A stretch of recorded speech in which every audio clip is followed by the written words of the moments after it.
2 দশক পার করে দিছি আমরা। এই 2 দশকে কি আমল করতে পারছি না পারছি ওটা সমালোচনার বিষয়, নিজের আত্মসমালোচনা করা উচিত। এখন সামনে যেটা আসতেছে 3য় দশকে অনেক অনেক গুরুত্বপূর্ণ, এখানে অনেকগুলো বিষয় আছে। 3য় দশকে আইসা 3য় দশকে আইসা একদিকে আছে যে শেষ দশক গুরুত্বপূর্ণ, বিদায়ের শেষ দশক, বিদায়ের মুহূর্তে। 2য় নম্বর হচ্ছে এই 3য় দশকের মধ্যেই লুকিয়ে আছে লাইলাতুল কদর। আবার এই দশকের মধ্যে আছে ইতিকাফ। আবার এই দশকে আছে সাদাকাতুল ফিতর, সাদাকাতুল ফিতর, ফিতরা। তার মানে এই 3য় দশকটা অত্যন্ত গুরুত্বপূর্ণ, অনেকগুলা বিষয় এখানে জড়িত আছে। প্রথমেই আমরা বলি যে মাহে রমাদানের যে মূল যে তাৎপর্য, মূল যেই কারণে আল্লাহ তাআলা নিজেই সম্মান করেন এই মাসটাকে, নিজেই বছর যুগ সৃষ্টি করছেন, আবার তার মধ্যে থেকে নিজেই এই মাসটাকে খুব সম্মান করেন। কারণ এই মাসে তিনি তার মুখের জবানের কালিমাটা পৃথিবীর জমিনে পাঠিয়েছিলেন। শাহরু রমাদান আল্লাযী উনজিলা ফীহিল কোরআন। তাহলে প্রথমেই কোরআনের কারণে এই মাসটা মহিমান্বিত হয়েছে। দ্বিতীয়, আল্লাহ তাআলা বললেন যে রমাদান মাসে আল্লাহ নাজিল করছেন, কিন্তু কোন সময়টা নাজিল করছেন সেটা আবার এই সূরা কদরের মধ্যে এসে আল্লাহ বলে দিলেন যে পুরা মাসটা গুরুত্বপূর্ণ 2টা কারণে। একটা হলো রমজান রোজা আছে, আরেকটা সিয়াম সাধনা আছে, আরেকটা হচ্ছে কোরআন নাজিল হয়েছে। আবার 3য় দশকটা এসে আরও বেশি গুরুত্বপূর্ণ, স্পেসিফিক, একেবারেই স্পষ্ট করে বলে দিচ্ছেন আল্লাহ তাআলা যে আমি বলেছি মাহে রমাদানে কোরআন নাজিল করছি, কিন্তু কোন রাত্রি করছি? ইন্না আনজালনাহু ফি লাইলাতিল কদর, যে আমি পবিত্র মাহে রমাদানের কদরের রাত্রিতে আমি কোরআনুল কারীমটা, আমার জবানের পবিত্র জবানের বাণীটা আমি তোমাদের জন্য নাজিল করে দিয়েছি। সুবহানাল্লাহ। তাহলে এই জন্যই এই রাত্রির গুরুত্ব অনেক বেশি। আল্লামা ইবনে কাসির এই সূরা কদরের ব্যাখ্যায় গিয়া উনি একটা ঘটনা উল্লেখ করেন, শানে নুজুল। এই সূরা কদরের শানে নুজুল, শানে নুজুল হচ্ছে একদিন রাসূল সাল্লাল্লাহু আলাইহি সাল্লাম সাহাবীদের সামনে বসে বনি ইসরায়েলের 3 জন নবী বা 3 জন আবেদের কথা বিশেষভাবে সাহাবীদের সামনে বর্ণনা করলেন। গল্প বলতেছেন যে বনি ইসরায়েলে লক্ষ লক্ষ পয়গম্বর আসছে বনি ইসরায়েলে, ওই আমাদের ইব্রাহিম ইসলামের পর থেকে ইয়াকুব আলাইহিস সালাম, ঈসা আলাইহিস সালাম, এই বংশধরে আর কি। তো 3 জনের স্পষ্ট উনি বর্ণনা করছেন যে বনি ইসরায়েলের মধ্যে 3 জন নবী ছিলেন, 3 জন আবেদ ছিলেন, যাদেরকে নবীও এবং আবেদও বলা হয়। কারণ এই 3 জন নবী, এই 3 জন আবেদ একাধারে 80 বছর ইবাদত করছে। একাধারে মানে কোনো গ্যাপ নাই। একাধারে কত বছর? 80 বছর। 3 জন নবী একাধারে 80 বছর ইবাদত করছে। 3 জনকে জাকারিয়া আলাইহিস সালাম, হিজকিল আলাইহিস সালাম, ইউশা ইবনে নুন আলাইহিস সালাম, এই 3 জন আল্লাহ তাআলার ইবাদত করেছে তার জীবনের একাধারে 80টা বছর, কোনো গ্যাপ নাই। এই ঘটনা শোনার পরে সাহাবীদের গেছে মন খারাপ হইয়া, রাসূলের কাছে তো শুনছি যে আমরা শ্রেষ্ঠ উম্মত, আমরা এত আমল করি, এত চেষ্টা করি, এত কষ্ট করছি, কত রক্ত আমরা দিলাম, আর এখানে ওই যে 3 জন নবী, 3 জন আবেদ বনি ইসরায়েলের, যারা যে বনি ইসরায়েল নিজেদের নবীদেরকে নিজেরা হত্যা করতো, আর আমরা আমাদের নবীর জন্য আমাদের নিজের জীবন বিলাইয়ে দিই, সেখানে ওদের মর্যাদা কত, 80 বছর ইবাদত করছে। ইস, আমরা যদি এই জিনিসটার সুযোগটা পাইতাম। কারণ ওই সময় আবু বকরের বয়স কত? প্রায় 40 ঊর্ধ্ব, সে তো বয়স্ক লোক ছিল, আর কয় বছর বাঁচবে? এখন তার জীবনে, যে আমার জীবনে তো 50 বছরের অতিক্রম হয়ে গেছে, আর 80 বাঁচবো কয় বছর? ওমর চিন্তা করতেছে আমি ইসলাম ধর্ম গ্রহণ করলাম এই 40 বছর, তা আমার আর সময় আছে তো। এদের মধ্যে আফসোস, হ্যাঁ রে, আমরা তাহলে ওই রকম ইবাদত 80 বছর টানা ইবাদত করতে পারলাম, এই সুযোগটা আমরা পাইলাম না। তখন তাৎক্ষণিকভাবে জিবরাইল আলাইহিস সালাম নাজিল হইলেন। আয়েশা বলতেছেন, ইয়া রাসূলুল্লাহ, আপনার সাথীদের মন খারাপ হয়ে গেছে এই ঘটনাটা শোনার পরে।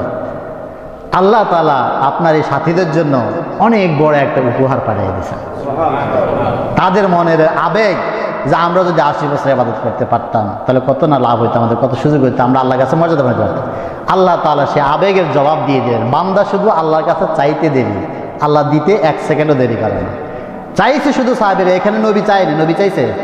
নবী কি আফসোসটা করছে? আফসোসটা করছে কে? সাহাবীরা। সাহাবীরা শুধুমাত্র মনে একটা আক্ষেপ প্রকাশ করছে, ওই রকম ইবাদত সুযোগ আমাদের হইতো। সাথে সাথে আল্লাহ তাআলা বান্দার দিলের খবরের মধ্যে জানছে, সাথে সাথে জিবরাইলকে পাঠিয়ে দিয়েছে, যা আমার বান্দাদের মনের আশাটা পুরা করে দিয়ে আয়। আয়েশা জিবরাইল আলাইহিস সালাম আল্লাহ রাসূলকে তেলাওয়াত করে শুনেছেন, বিসমিল্লাহির রহমানির রহিম, ইন্না আনজালনাহু ফি লাইলাতিল কদর ওয়া মা আদরাকা মা লাইলাতুল কদর লাইলাতুল কদরি খায়রুম মিন আলফি শাহর তানাজ্জালুল মালায়েকাতু ওয়ার রূহু ফিহা বিইজনি রাব্বিহিম মিন কুল্লি আমর সালামুন হিয়া হাত্তা মাতলাইল ফাজর। আল্লাহু আকবার। চাইলো কি আর মালিক দিল কি? চাইলো 80 বছরের ইবাদতের করার সুযোগ। আল্লাহ বলছেন আমার বান্দার চাহিদা আমি পুরা করে দিলাম। শুধু পুরা না, যদি বান্দা 1 গুণ চায় আল্লাহ 10 গুণ 70 গুণ বাড়ায় দেয়। এখন এই সূরা নাযিল করার পরে তখন অর্থ কি সূরার? সূরার অর্থ হচ্ছে আল্লাহ তাআলা সাহাবীদের এই কথার জবাবে বললেন যে রাসূল আপনি আপনার এই সাথীদেরকে জানায় দেন, ইন্না আনজালনাহু ফি লাইলাতিল কদর, যে তোমাদের এই মাসের ভিতরে একটা গুরুত্বপূর্ণ রাত্র আছে, সেই রাত্রিটার নাম হচ্ছে লাইলাতুল কদর। এই কদরের রাত্রিতে আমি আমার মহান বাণী, শ্রেষ্ঠতম বাণী, কারণ আল্লাহর বাণী তো এর আগেও ছিল না, অন্যান্য নবীদের যে নবীদের নাম করা হয়েছে তাদের কাছে তো আল্লাহর বাণী আসছিল, কিন্তু সেই বাণীগুলো শ্রেষ্ঠ নয়। আল্লাহর বাণী, আল্লাহর যত কথা আছে, যত বাণী আছে, তার মধ্যে সর্বশ্রেষ্ঠ বাণী হচ্ছে কোরআনুল কারীম। নিজের হৃদয়, আল্লাহ তাআলার কুদরতি হৃদয় নিংড়ানো কথা বান্দার জন্য, এত কথা আল্লাহ তাআলা কোনো নবীর সাথে কোনো উম্মতের সাথে বলেনি। আপনি ভাবতেছেন শুধুমাত্র আপনি পড়তেছেন ইন্না আনজালনাহু ফি লাইলাতিল কদর, এটা ভাবতেছেন কারণ আপনার ওই অনুভূতি আপনার ভিতরে নাই। সাহাবীদের এই অনুভূতিটা ছিল যে আপনি পড়তেছেন ইন্না আনজালনাহু ফি লাইলাতিল কদর, আপনি পড়তেছেন আলিফ লাম মিম যালিকাল কিতাবু লা রাইবা ফি, আসলে আপনি কি করতেছেন? আল্লাহর সাথে সরাসরি কথা বলছেন, আপনি বলছেন, আল্লাহ জবাব দিচ্ছে আপনার সাথে। এত গুরুত্বপূর্ণ জিনিস। এই কাজ আল্লাহ আর অন্য কোনো নবীর উম্মতের সাথে করেন নাই, কারণ কিতাব দিয়ে দিয়েছে, যাও তুমি পাঠ করে শোনাও, কিন্তু একমাত্র কালামুল্লাহ যেটা আল্লাহ নিজে তার রাসূলকে শুনাইছে পাঠ করে। তাহলে এই জন্য আল্লাহ বলছেন আমার বান্দারা চাইছিলে কি, দেখো আমি কি দিচ্ছি তোমাদেরকে, যে আমি এই রাত্রিতে তোমার জন্য আমার শ্রেষ্ঠ বাণী নাজিল করেছি। 1 নম্বর উপহার, এটা কি 1 নম্বর উপঢৌকন। সেকেন্ড, আমা আদরাকা মা লাইলাতুল কদর। এখন নবী আপনি কি জানেন লাইলাতুল কদরটা কি? এখানে 2টা বিষয়, একটা হচ্ছে লাইলাতুল কদরে কেন আমি কোরআনটা নাজিল করলাম, দ্বিতীয় কদর হচ্ছে লাইলাতুল কদরটা কি। 1 নম্বর জবাব, লাইলাতুল কদরটা ওই যে বললাম আল্লাহ তাআলা সারা বছরের সবগুলা মাসের মধ্যে রমজান মাস শ্রেষ্ঠ, তার মধ্যে আবার লাইলাতুল কদরটা ওনার কাছে শ্রেষ্ঠ, এই জন্য আল্লাহ তাআলা ওই রাত্রিতে কোরআনটা নাজিল করলেন। দ্বিতীয়, লাইলাতুল কদর কি, এর গুরুত্ব কি, কেন দিলাম এইটা, এরপরে বলছেন লাইলাতুল কদরে খায়রুম মিন আলফি শাহর। আপনার বা সাথীরা যে বললো 1000 বছর যে ইবাদত করতে হবে, দেখেন কত বছর দিয়েছি। খায়রুম মিন আলফি শাহর, 1000 মাস, আলফুন মানে 1000, শাহরুন মানে মাস, 1000 মাসের চেয়েও উত্তম। খায়রুন এটাকে বলা হয় সুপারলেটিভ ডিগ্রি, আরবিতে বলে ইসমে তাফজিল, ইংলিশে বলে সুপারলেটিভ ডিগ্রি। যেমন গুড, বেটার, বেস্ট বলে যে সর্বোত্তম, এর উপর আর নাই, ঠিক আল্লাহ তাআলা এখানে ওই শব্দটা ব্যবহার করছেন, খায়রুন সুপারলেটিভ ডিগ্রি ব্যবহার করছেন, যে এর উপরে আর কোনো উত্তম রাত্রি নেই। এবং এটা কত উত্তম? 1000 মাসের চেয়ে উত্তম। তার মানে তোমরা চাইছিলা বনি ইসরাইলের 80 বছরের ইবাদত, তোমাদেরকে যদি নর্মালও হিসাব করো এই 1000 বছরের সমান হয় 83 বছর 4 মাস, 83 বছর 4 মাস 1000 মাসের সমান, দুনিয়ার সংখ্যা যদি গণনা করো। কিন্তু আল্লাহ বলছে এতটুকু দেয়নি, যদি 1 রাত্রে ইবাদত করো, এই 1 রাত্রের ইবাদতের পরিমাণ আমি দিব 1000 বছরের চেয়ে বেশি, মানে 83 বছর 4 মাসের চেয়ে অনেক 1000 বেশি তোমাদেরকে আমি দিয়ে দিব। তাহলে চাইলো 80 বছর, আল্লাহ দিল কয়েক হাজার গুণ বেশি। কোন পরিমাণ বেশি এটা আমি আর আপনি কোনো কল্পনা হিসাব করতে পারবো না। এটা মালিক যত বড়, তার দান, তার উপহার তত বড়। তাহলে কত গুরুত্বপূর্ণ এই রাত্রিটা, অথচ আমরা এটাকে হেলায় আবার অনেকে তর্ক বিতর্ক করে বিভিন্ন ফতুয়া করে এই জিনিসটা নষ্ট করে ফেলি। কেউ একদম ঘরে ঘুমিয়ে বসে থাকি, আর কেউ একেবারে বেদাত শুরু করে দিই। তাহলে এই শেষ দশকে আছে লাইলাতুল কদর। এখন এই লাইলাতুল কদরটা তাহলে শেষ দশকের কোন দিনে, কোন রাত্রে আছে? আল্লাহ রাসূল সাল্লাল্লাহু আলাইহি ওয়াসাল্লাম থেকে আয়েশা সিদ্দিকা বর্ণনা করেন যে রাসূল সাল্লাল্লাহু আলাইহি ওয়াসাল্লাম একদিন সকালে বের হয়েছেন, বাড়ি থেকে হুজরা থেকে বের হয়েছেন, সাহাবীদের মাঝখানে যাচ্ছেন, প্রতি মাঝখানে দুই মুসলমান ঝগড়া লাগছে। তাদের ঝগড়া মিটাতে গেলেন, মিটাতে গিয়ে পরে বললেন, আমি আসছিলাম আজকে রাত্রে আল্লাহ তাআলা আমাকে জানাই দিয়েছিল যে লাইলাতুল কদরটা কোন রাত্রিতে, কিন্তু এই তোমাদের ঝগড়া মিটাতে গিয়া আল্লাহ আমারে ভুলাই দিছে, আল্লাহ আমারে ভুলাই দিছে। তবে তোমরা রমজানের শেষ দশকের বেজোড় রাত্রিগুলোতে লাইলাতুল কদর খোঁজ কর, এর মধ্যে অবশ্যই আছে। এটা একটা কমন হাদিস। এবার আরেকটা হাদিস, হাদিস জিব্রাইলের, যেটা সরাসরি জিব্রাইলের বলতেছে, সেটা হচ্ছে আল্লাহ রাসূল সাল্লাল্লাহু আলাইহি ওয়াসাল্লাম এই যে রাত আল্লাহ তাকে জানাই দিয়েছেন, জানানোর আগ পর্যন্ত রাসূল কি করছিলেন, এটা হচ্ছে জানানোর ঘটনার হাদিসটা, যে জানাই দিয়েছিলেন এরপর ভুলাই দিয়েছে। কিন্তু জানানোর আগে রাসূল কি করতেন, জানানোর আগে রাসূল, এটাও হাদিস, বুখারী শরীফের হাদিস, যে রাসূল সাল্লাল্লাহু আলাইহি ওয়াসাল্লাম প্রথমেই লাইলাতুল কদর খোঁজার জন্য কি করতেন, প্রথম 10 দিন ইতিকাফ করছেন, রমজানের প্রথম দশকে ইতিকাফ করছেন। করার পরে জিবরাইল ইসলাম আসলো 10ম তারিখ সকালবেলা, আয়েশা বলল, ইয়া রাসূলুল্লাহ, আপনি আর আপনার সাথীরা যাহা খুঁজতেছেন এটা আমাকে আরো সামনে আছে। তারপরে রাসূল কি করলেন, পরের 10 দিনও, মাঝখানে 10 দিনও ইতিকাফ করলেন। করার পরে জিবরাইল আবার আসছে 20তম, অর্থাৎ এরকম একটা দিনে আসছেন। আয়েশা বলতেছেন, রাসূল আপনি যেটা খোঁজ করতেছেন, আপনার সাথীরা যেটা খোঁজ করতেছে এটা আমাকে সামনে আছে। তৃতীয় দশকে রাসূল মানে পালন করলেন। 20তম সকালে যখন জিবরাইল এটা বলে চলে গেল, তখন রাসূল সব সাহাবীদেরকে ডাকলেন, আহ্বান করলেন যে সবাইকে ডাকলেন। সবাই যখন আসলো, আসার পরে রাসূল একটা খুতবা দিলেন। খুতবা দিয়ে বললেন যে তোমরা তো গত 20 দিন প্রথম দশক দ্বিতীয় দশক আমার সাথে ইতিকাফ করছো, কিন্তু আমরা যে উদ্দেশ্যে ইতিকাফটা করছি সেটা জিবরাইল এইমাত্র আমাকে এসে জানিয়ে গেছে যে গত যে 2টা দশকে আমরা খুঁজছি ওই 2 দশকে নাই, এটা সামনের দশকে আছে। সুতরাং আমার সাথে যারা ইতিকাফ করছো এর আগে 20 দিন অথবা যারা লাইলাতুল কদর পেতে চাও তাদের উচিত আবার আমার সাথে ইতিকাফ শুরু করা। তখন সব সাহাবী এবার রাসূলের সাথে ইতিকাফ শুরু, অর্থাৎ 1 মাস টানা পুরা রাসূল এবং সাহাবীরা ইতিকাফ করছে। এত গুরুত্বপূর্ণ ইতিকাফ, কারণ লাইলাতুল কদর পাওয়ার জন্য শর্ত হচ্ছে ইতিকাফ। ইতিকাফ যদি করেন তাহলে 100% শিওর আপনি লাইলাতুল কদর পাইছেন। এখন রাসূল তো সহজ করে দিয়েছে, আল্লাহ সহজ করে দিয়েছে, যে যদি 1 মাস হইতো বান্দা এখন 10 দিনে একজনে খুঁজে পায় না, 1 মাস হইতো কেউ করতো না। রাসূল সহজ করে দিয়েছে, আল্লাহ সহজ করে দিয়েছে, যাই প্রথম 10 দিন না রেখে লাস্ট 10 দিনে রাখছে। সেটারও আমরা সংক্ষেপ করে ফেলছি, শুধুমাত্র 27 তারিখ, সেটারও আমরা কি করছি 27 তারিখ করে ফেলছি। তাহলে এই 2টা হাদিস দ্বারা প্রমাণিত যে মাহে রমাদানে লাইলাতুল কদর আছে। এই হাদিস দ্বারা প্রমাণিত জিবরাইল যেটা সরাসরি বলে গেছে, জিবরাইল তো আল্লাহ ছাড়া কোনো কথা বলে না, আল্লাহর হুকুম ছাড়া কোনো কথা বলে না, তার মানে শেষ দশকে লাইলাতুল কদর আছে। তাহলে শেষ দশকে লাইলাতুল কদরের এখন কোন রাত্রিতে, প্রতি রাত্রে হতে পারে, প্রতি রাত্রে। এটা আমি এর আগে বলেছিলাম যে রাসূলের একটা হাদিস আছে, ওই যে আমি যেটা বললাম আয়েশা সিদ্দিকা থেকে বর্ণিত, যে তাহারু লাইলাতুল কদরি ফিল ভিতরি মিনাল আশরিল আওয়াখিরি মিন রমাদান।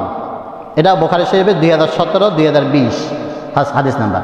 এই হাদিসে আয়েশা সিদ্দিকা বলেন যে রাসূল সাল্লাল্লাহু আলাইহি ওয়াসাল্লাম এরশাদ করেছেন, তাহারু লাইলাতুল কদরে, তোমরা লাইলাতুল কদরটাকে খোঁজো, তালাশ করো, ফিল ভিতরি মিনাল আশরিল আওয়াখিরি, শেষ দশকের বেজোড় রাত্রিগুলোতে, শেষ দশকের বেজোড় রাত্রিগুলোতে, মিন রমাদান, রমজান মাসে। তাহলে এই হাদিস দ্বারা প্রমাণিত বেজোড় রাত্রিগুলো।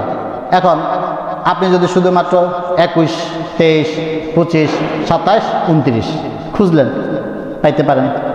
আবার যদি আপনি ইতিকাফ করেন শেষ 10 দিনে টানা, তাহলে যেহেতু চন্দ্রের আবর্তনে, ভৌগোলিক পরিবর্তনে পৃথিবীর এক এক দেশে এক এক দিন বেজোড় রাত্রি হয়।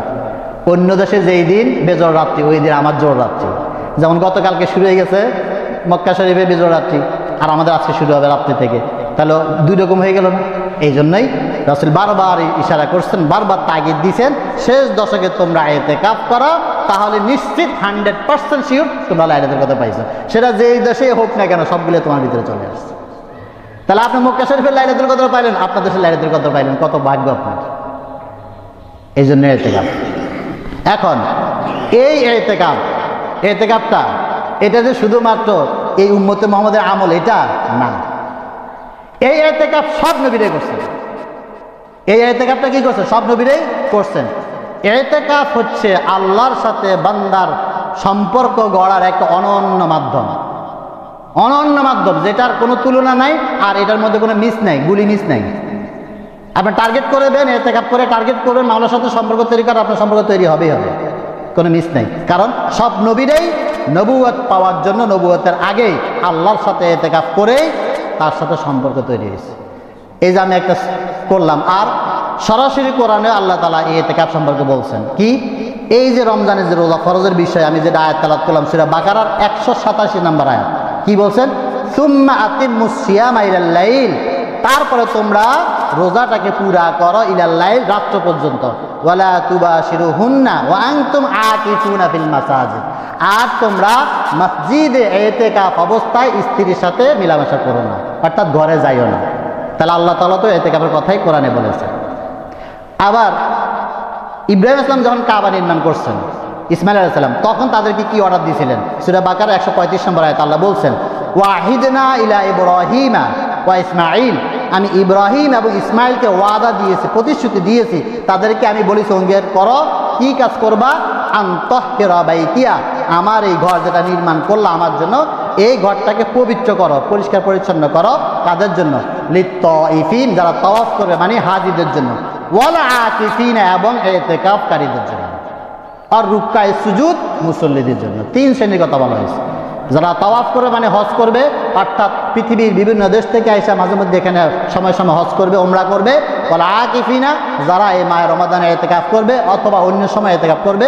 আর রুকআয়ে সুজুদ, যারা নিয়মিত নামাজ আদায় করবে। সকলের জন্য এই ঘরটাকে পবিত্র রাখো, অর্থাৎ সদা সর্বদাই ঘরটাকে পবিত্র রাখো। কারণ ইব্রাহিম ইসলামের বাবা ওই যে নমরুদ, তারা তো কাবার ভিতরে মূর্তি ঢুকাইছিল, বলছে এগুলো সরাও, সরাই পবিত্র করো, কারণ এখানে আমার প্রিয় বান্দারা আসবে, এখানে আমার প্রিয় বান্দারা আসবে। তাহলে ইব্রাহিম এবং ইসমাইল তারাও ইতিকাফ করছেন এবং ইতিকাফকারীদের জন্য ঘরটাকে পবিত্র বানায় রাখছে।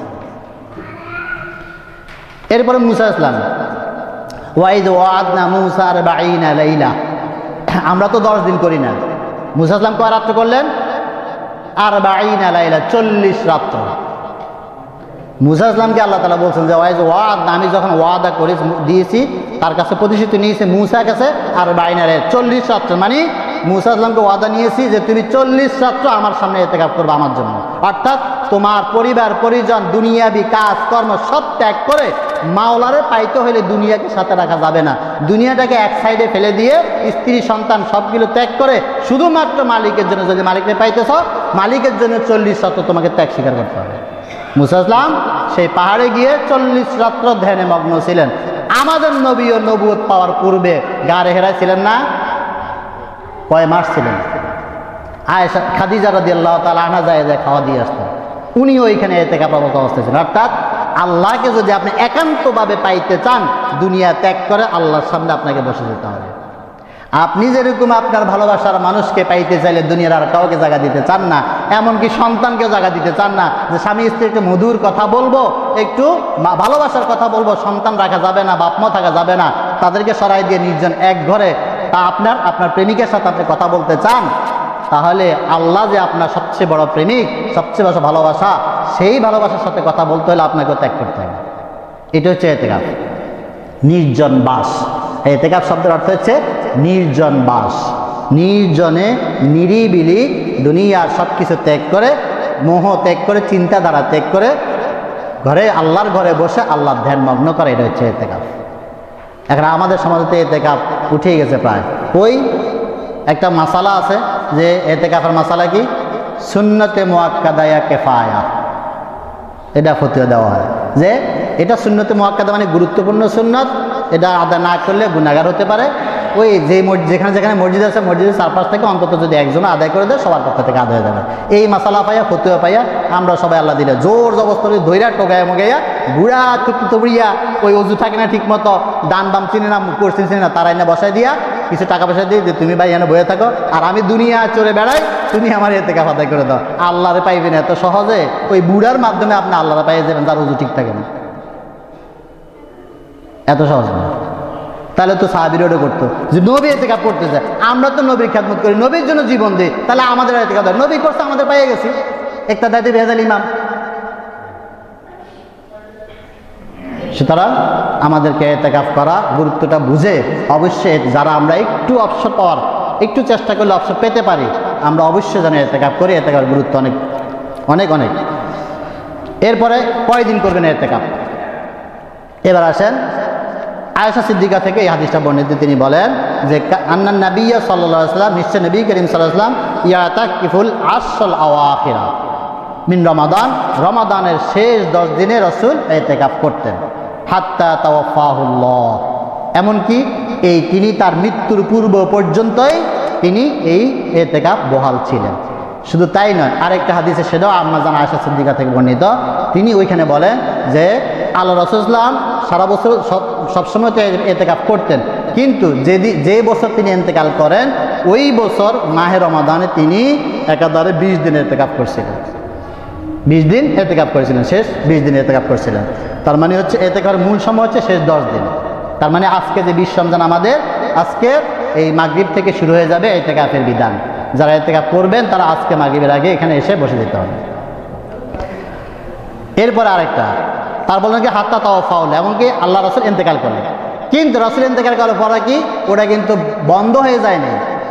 যদি অনেকে মনে করে থাকে যে ইতিকাফ শুধুমাত্র রাসূলের জন্য প্রযোজ্য, না, এই জন্য হাদিসে বলা হয়েছে সুম্মা ইতাকাফা আজওয়াজুহু মিন বাদিহি, রাসূলের চলে যাওয়ার পরে ওই ইতিকাফ জারি ছিল, চলমান ছিল। রাসূলের আহাল যারা ছিল, পরিবার পরিজন তারাও কিন্তু এই ইতিকাফটাকে চালু রেখেছে, তারা সবসময় ইতিকাফ করে গেছে। তার মানে এই উম্মতের জন্য ইতিকাফ করাটা কি অত্যন্ত গুরুত্বপূর্ণ, খুবই জরুরি। আর এটা হচ্ছে বুখারী শরীফের 2667, তারপরে আবু দাউদ শরীফের 2462 নম্বর হাদিস, বুখারী শরীফের 2025, মুসলিম শরীফের 2670, 2672, আবু দাউদ শরীফের 2465 নম্বর হাদিসে এটা হচ্ছে আব্দুল্লাহ ইবনে ওমর রাদিয়াল্লাহু তাআলা বর্ণিত। তিনি বলেন যে নবী করিম সাল্লাল্লাহু আলাইহি ওয়াসাল্লাম ওই একই কথা রমজানের শেষ 10 দিনে ইতিকাফ করতেন। এখন এই ইতিকাফের বিধিবিধান সম্পর্কে আমাদের একটু জানা দরকার। তেমন কোনো কঠিন বিষয় না। আর যারা ইতিকাফ করার নিয়ত করবেন, আপনাকে নিয়ত করে এই 20 তারিখে আপনাকে চলে আসতে হবে মসজিদে। আপনার প্রয়োজনীয় ব্যবহার্য জিনিসপত্র নিয়ে আপনাকে পুরুষদেরকে চলে আসতে হবে মসজিদে। পুরুষদের ঘরে ইতিকাফ হবে না। পুরুষদের জন্য ইতিকাফ করতে হলে কোথায় আসতে হবে? মসজিদে হতে হবে, 1 নাম্বার। দ্বিতীয় নাম্বার কথা হচ্ছে মহিলা যদি ইতিকাফ করতে চায় থাকবে ঘরে। মহিলা আবার মসজিদে না, মহিলা কোথায়? ঘরে।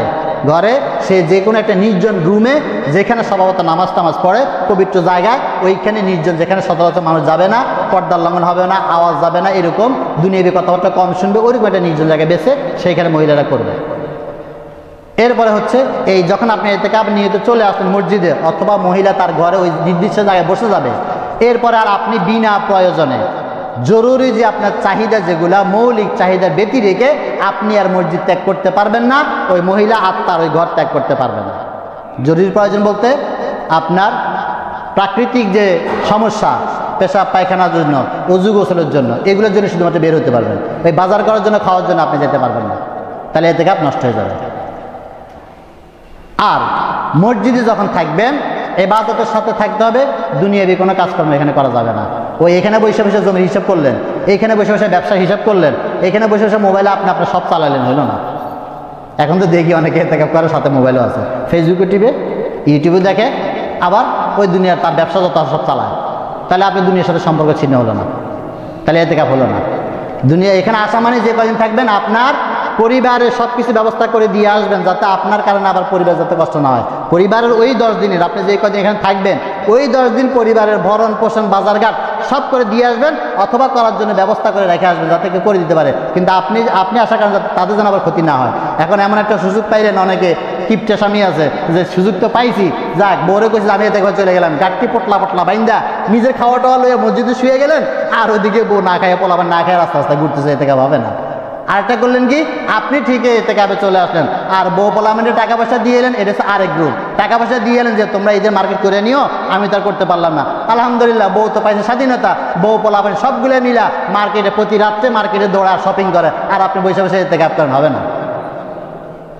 নিজেকে কন্ট্রোলের সাথে সাথে পরিবার কন্ট্রোল করতে হবে। যাওয়া যায় না বাজারে, মসজিদ খালি, মার্কেট ভরা। বিশেষ করে এই তারাবির পরে দেখবেন, যদি কোনো যান বাজার দেখবেন, তারাবির পরে যদি যান মার্কেট আপনি ঢুকতে পারবেন না, মহিলা দিকে ধাক্কায়। আল্লাহ হেফাজত করুক, হেদায়েত করুক। যাই হোক, তাহলে ইতিকাফের বিধান। আর এখানে যতক্ষণ থাকবেন ইবাদতের মধ্যে থাকবেন, ঘুমাইয়ে থাকেন তো আপনার ইবাদত হবে, কিন্তু দুনিয়াবী কাজটা সম্পর্কিত থাকা যাবে না। এখন যাবেন কখন? আপনি ইতিকাফ শেষ হবেন কখন? আপনার যখন ঈদের চাঁদ উঠবে, যখন ঈদের চাঁদ উঠবে, আপনার যখন ঈদের চাঁদ দেখা যাবে, তখন আপনার ইতিকাফ শেষ। আপনি ওই রাত্রিতেও চলে যেতে পারেন, আর যদি ইচ্ছা করেন যে না ঈদের যে রাত্রিটা এটা আরো গুরুত্বপূর্ণ, এটা হাদিসে আছে যে ঈদের যে রাত্রটা সারা মাস, অর্থাৎ আল্লাহ তাআলা আপনি দেখেন ওই যে বিভিন্ন মোবাইল কোম্পানি ইয়ে দেয় না, অফার দেয় না, আজকে লাস্ট ডেট, আরেকটু বাড়ালাম, ঠিক আল্লাহ বান্দার জন্য এই কাজ করে।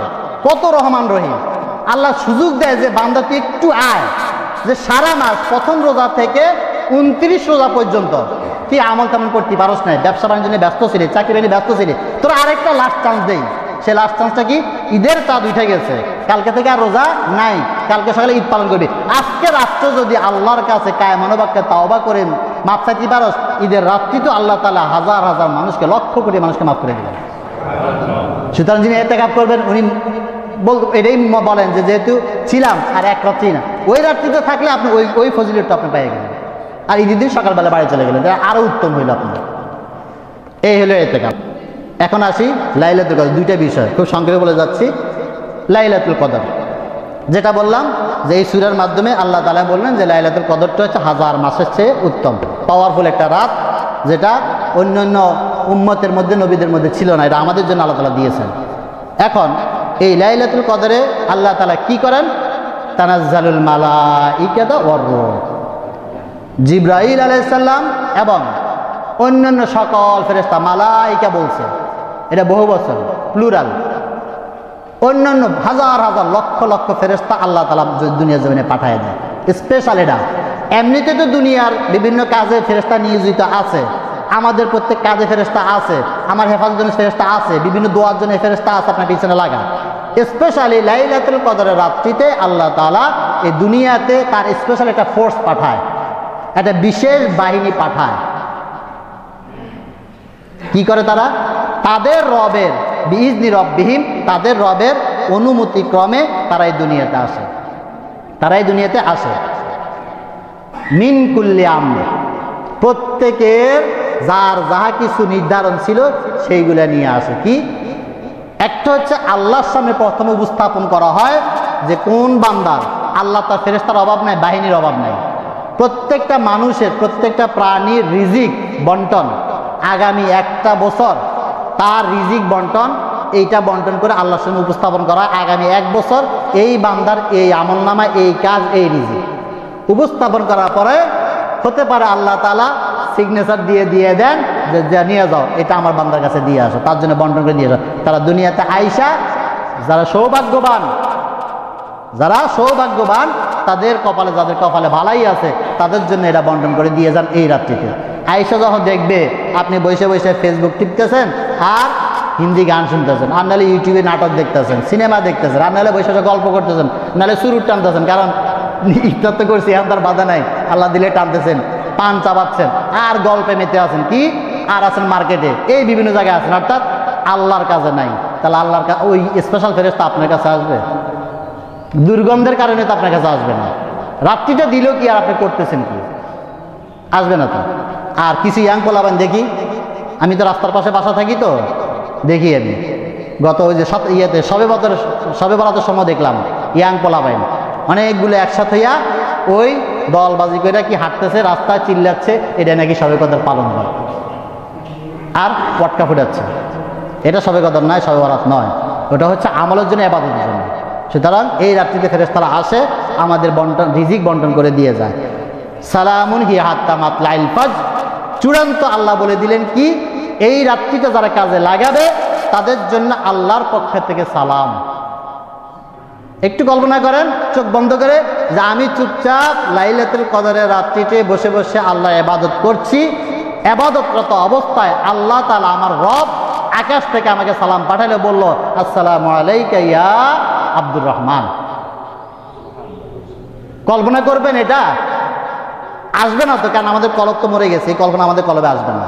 কিন্তু সাহাবীরা, ওলিরা, তারা এটা ফিল করতো যে আমি ইবাদত করতেছি, যেহেতু আল্লাহ বলছে সালামুন, সালাম আসবে মানে আল্লাহ আমাকে সালাম দিবে, তোমার উপরে শান্তি, দুনিয়ার যত শান্তি। আসলে বলেন তো পৃথিবীর সকল মানুষের, সব মানুষের, ধর্ম বর্ণ জাতির ছোট বড় নির্বিশেষে সকলের একটা চাওয়ার মধ্যে কমন চাওয়া আছে, সেই চাওয়াটা কি? শান্তি, তাই না? যে গুলি করে আরেকজনে মারে সেও বলে কি আমি শান্তির জন্য ওরে মারছি। এই যে ইহুদিরা ইসরায়েল আল্লাহ যে এত ফিলিস্তিনি মারতেছে কেন?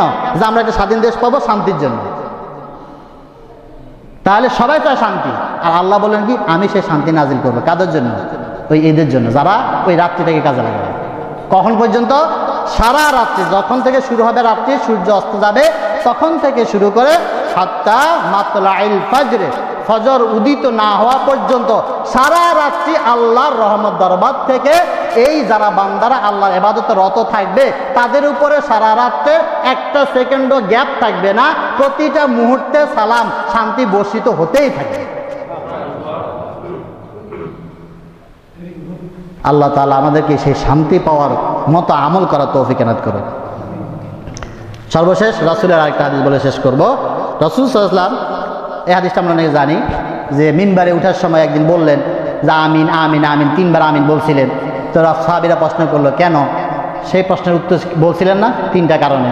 যে জিবরাইল ইসলাম আমার কাছে আসলো, বলল যেই ব্যক্তি মা বাবা পেল অথবা একজনকে পেল তার জীবদ্দশায় কিন্তু খেদমত করে জান্নাতি হতে পারে নাই, সেই ব্যক্তি ধ্বংস হয়ে যায়।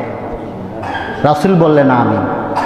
যিনি রহমাতাল লিল আলামিন, যিনি দাঁত ভাঙ্গার পরেও উম্মতের জন্য বদদোয়া করেন নাই, যিনি কপাল ফাটার পরেও উম্মতের জন্য বদদোয়া করেন নাই, যিনি তায়েফের ময়দানে রক্তাক্ত হইয়া জুতা পায়ের সাথে আটকায় গেছে তারপরেও বদদোয়া করেন নাই।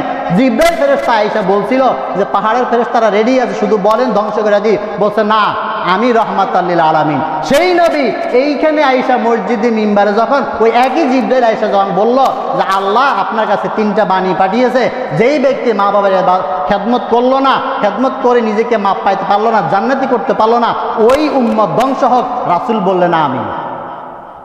তাহলে তায়েফের ময়দানে রাসূলের রক্ত জড়ানো, উহুদের ময়দানে রাসূলের দান মোবারক শহীদ হওয়া, সেইখানে কপাল ফাটানো, ওই কাফের মুশরিকের চেয়ে জঘন্যতম হয়েছে ওই মুসলমান যে তার মা বাবার কষ্ট। কারণ ওই কাফের মুশরিকের জন্য আল্লাহ রাসূল বদদোয়া করেন নাই, কিন্তু তার উম্মত হইয়া এটা মুসলমানের জন্য বলা হয়েছে যে মা বাবা পাইলো খেদমত করে জান্নাতে যাবে, সে ধ্বংস হোক। রাসূল বললেন আমিন। কত জঘন্য সেই বান্দা। 2 নম্বর বললেন যেই ব্যক্তি মাহে রমাদান পাইল অথচ এত গুরুত্বপূর্ণ একটা সময় আল্লাহ দিলেন, এত রহমত দিলেন, এটাকে আমল করে নিজেকে মুক্ত করতে পারলো না। কারণ আল্লাহ বলছেন যে মান সামা রমাদানান ঈমানান ওয়া ইহতিসাবান গুফিরা লাহু মা তাকাদ্দামা মিন যামবি, পূর্বের সব গুনাহ আল্লাহ মাফ করে দিবেন, কোনো ক্লাসিফিকেশন করেন নাই। এই সুযোগ পাইয়া যে গ্রহণ করতে পারলো না সে ধ্বংস। রাসূল বললেন আমিন। 3 নম্বর বললেন যে লাইলাতুল কদর পাইল, আর এটারও কাজে লাগাইতে পারলেন। মাহে রমাদান তো পুরো গেলই, মাহে রমাদান কাজে লাগান নাই, লাইলাতুল কদরটাও যদি কাজে না লাগে, এত স্পেসিফিক করার পরে, এত শর্ট করে দেওয়ার পরেও যদি এটাও কাজে লাগাতে না পারে, সেও ধ্বংস। রাসূল বললেন আমিন। এখন বুঝেন এই 3টা আমাদের মধ্যে যাদের মধ্যে আছে আমরা ধ্বংস। কাফের মুশরিকের জন্য রাসূল বলেন ধ্বংস, কিন্তু আমরা ধ্বংস। সুতরাং লাইলাতুল কদর অত্যন্ত গুরুত্বপূর্ণ, মাহে রমাদান গুরুত্বপূর্ণ, ইতিকাফ গুরুত্বপূর্ণ। সুতরাং আমরা আসি নিয়ত করি সকলেই এই ধ্বংস থেকে যেতে বাঁচতে পারি। কারণ জিবরাইল বলছে মানে আল্লাহর বাণী, এটা পক্ষান্তরে কার বাণী? আল্লাহর বাণী। বিশ্বাস করেন তো নাকি? জিবরাইল কি আল্লাহ ছাড়া, আল্লাহর অর্থে কোনো কথা বলার অধিকার তার আছে? নাই। তাহলে জিবরাইল বলা মানে আল্লাহ বলা, আর আল্লাহ বলছে, রাসূল আমিন বলছে, এই কারণে এটা কি মিস হবে?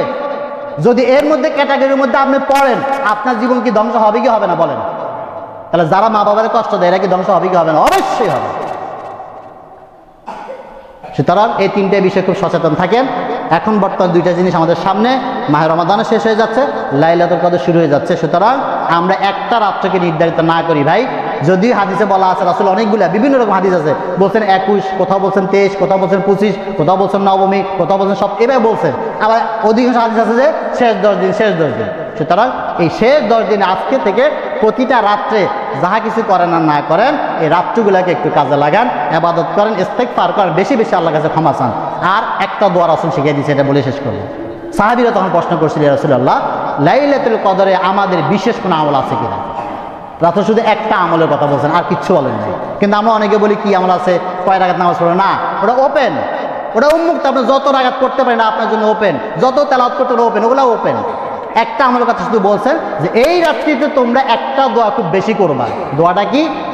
আল্লাহুম্মা ইন্নাকা আফুউন কারীম তুহিব্বুল আফওয়া ফাআফু আন্নি। বলেন আল্লাহুম্মা ইন্নাকা আফুউন কারীম তুহিব্বুল আফওয়া ফাআফু আন্নী। খুব সুন্দর দোয়া। আল্লাহুম্মা, হে আল্লাহ, ইন্নাকা আফুন কারীম, তুমি হইলা খুব মহা দয়াবান, তুমি অনেক বড় ক্ষমাবান, সম্মানিত ক্ষমাবান। অর্থাৎ তুমি যাকে ক্ষমা করো তাকে অপমান করো না। তুহিব্বুল আফওয়া, এবং তুমি ক্ষমা করাটাকে ভালোবাসো, এটা তোমার মহব্বত। তার মানে আমি যদি তোমার মহব্বতের বান্দা হইতে তুমি আমাকে মাফ করে দিবা। ফাআফু আন্নী, আমাকে ক্ষমা করে দাও, আমাকে মাফ করে দাও। আপনাকে যদি আল্লাহ মাফ করে দেয়, আর জীবনে কিছু চাওয়া পাওয়ার আছে? সফল, ফাজান ফাওজান আযীমা, মহা সফলতা আপনার জন্য। তাহলে এই দোয়াটা বেশি বেশি পড়বেন এই রাত্রিগুলোতে। আল্লাহুম্মা ইন্নাকা আফুন কারীম তুহিব্বুল আফওয়া ফাআফু আন্নী। খুব ছোট্ট দোয়া। আর দ্বিতীয় হচ্ছে দান সদকা বেশি করে করেন। দানের মাধ্যমে আল্লাহ তাআলা আপনার অনেক অনেক কিছু মুছে দিবেন। দান সদকা, এই যে বললাম যে হারাম শরীফের ইমাম সাহেব বলছিলেন যে এই যে আজকে রাত্রে থেকে শুরু হবে, প্রতি রাত্রে না পারলেও 1 টাকা হইলেও দান করেন, তাহলে হবে কি? ওই যে লাইলাতুল কদর খায়রুম মিন আলফি শাহর, 1 রাকাত নামাজ পড়লে যেরকম 1000 মাস নামাজ পড়ার সওয়াব পাবেন, 1 টাকা দান করলে যেরকম 1000 টাকা দান করার সওয়াব পাবেন, একজনকে যদি আপনি খাওয়া দেন 1000 জনকে খাওয়া দেওয়ার সওয়াব পাবেন, একজনকে যদি মাফ করে দেন 1000 জনকে মাফ করার সওয়াব পাবেন, একজনের সাথে যদি ভালো কথা বলেন 1000, অর্থাৎ যতটা ভালো আমল করবেন ততগুলো 1000 দিয়ে গুণ হবে। 1 ফোঁটা পানি পালান, আরেকটা 1 ফোঁটা চোখের পানি পালান, 1000 মাসের কান্নার সওয়াব আপনি পেয়ে যাবেন। আর আল্লাহ রাসূলের হাদিস, জাহান্নামের আগুনকে কিছুতেই নিভাইতে পারবে না, শুধুমাত্র বান্দার চোখের পানি জাহান্নামের আগুন নিভাই দেবে। আপনার যদি জাহান্নাম হয়েও থাকে, কিন্তু রাত্রে যদি চোখের পানি ফেলতে পারেন, ওই জাহান্নামের আগুন মুছে দিবে আল্লাহ তাআলা চোখের পানি বিনিময়ে। তো চোখের পানি কিন্তু ওই দল বাইদা জোরে জোরে পড়লে তাকে চোখের পানি আসে না, ওই আবেগ থাকে না। চোখের পানি আসে নীরবে, যখন একা বসবেন আল্লাহর কাছে বলবেন কি কি গুনাহ অতীতে করছেন মনে করবেন, তখন দেখবেন চোখের পানি আসে, আর জাহান্নামের কথা যখন স্মরণ করবেন। সুতরাং এই রাত্রিগুলোতে বেশি বেশি এককভাবে পরিবারকে নিয়ে, সন্তানদেরকে নিয়ে আমল করার চেষ্টা করেন। আল্লাহ তাআলা আমাদেরকে এই লাইলাতুল কদরটাকে কাজে লাগায়া জীবনের সব গুনাহ যেন মাফ করে নিতে পারি। আল্লাহ সবাইকে যেন লাইলাতুল কদর নসিব করে, সকলে বলে আমিন। সুবহানাকা আল্লাহুম্মা বিহামদিকা আশহাদু আল্লা ইলাহা ইল্লা আনতা আস্তাগফিরুকা ওয়া আতুবু